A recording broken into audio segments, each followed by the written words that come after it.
রাজধানীর বনানীর এফআর টাওয়ারে আগুন নেভাতে গিয়ে গুরুতর আহত দমকল কর্মী সোহেল রানা মারা গেছেন।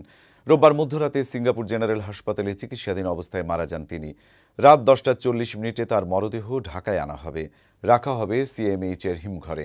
তার মৃত্যুতে শোক জানিয়েছেন রাষ্ট্রপতি মোহাম্মদ আব্দুল হামিদ ও প্রধানমন্ত্রী শেখ হাসিনা। আশিক মাহমুদের প্রতিবেদন দেখুন।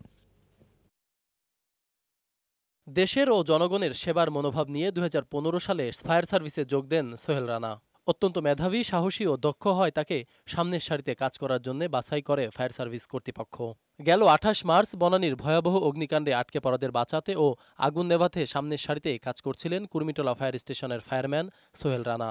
উদ্ধার কাজ চালানোর সময় সোহেলের শরীরে লাগানো নিরাপত্তা হুকটি ময়ের সঙ্গে আটকে যায়। সে সময় ঘটে অঘটন। এ সময় তার একটি পা ময়ের চাপে ভেঙে যায়। গুরুতর আহত হন তিনি। পরে তাকে উদ্ধার করে সম্মিলিত সামরিক হাসপাতালের নিবিড় পর্যবেক্ষণ কেন্দ্রে রাখা হয়। অবস্থা অপরিবর্তিত থাকায় উন্নত চিকিৎসার জন্য গেল শুক্রবার সিঙ্গাপুরে নেওয়া হয় সোহেলকে।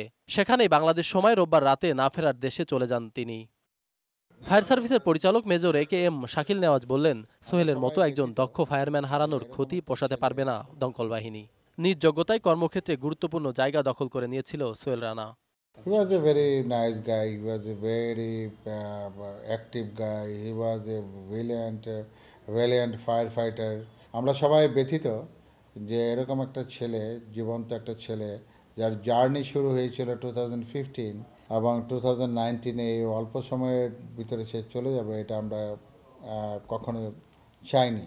সিঙ্গাপুর থেকে রাতেই সোহেলের মরদেহ দেশে আনা হবে। মঙ্গলবার সকাল 11টায় ফায়ার সার্ভিসের সদর দপ্তরে হবে প্রথম নামাজে জানাজা। পরে মরদেহ নেওয়া হবে কিশোরগঞ্জে গ্রামের বাড়িতে। সেখানে দ্বিতীয় জানাজা শেষে পারিবারিক কবরস্থানে দাফন করা হবে সোহেলকে। সোহেল রানার মৃত্যুতে গভীর শোক প্রকাশ করেছেন রাষ্ট্রপতি মোহাম্মদ আব্দুল হামিদ ও প্রধানমন্ত্রী শেখ হাসিনা। আশিক মাহমুদ, বৈশাখী সংবাদ, ঢাকা।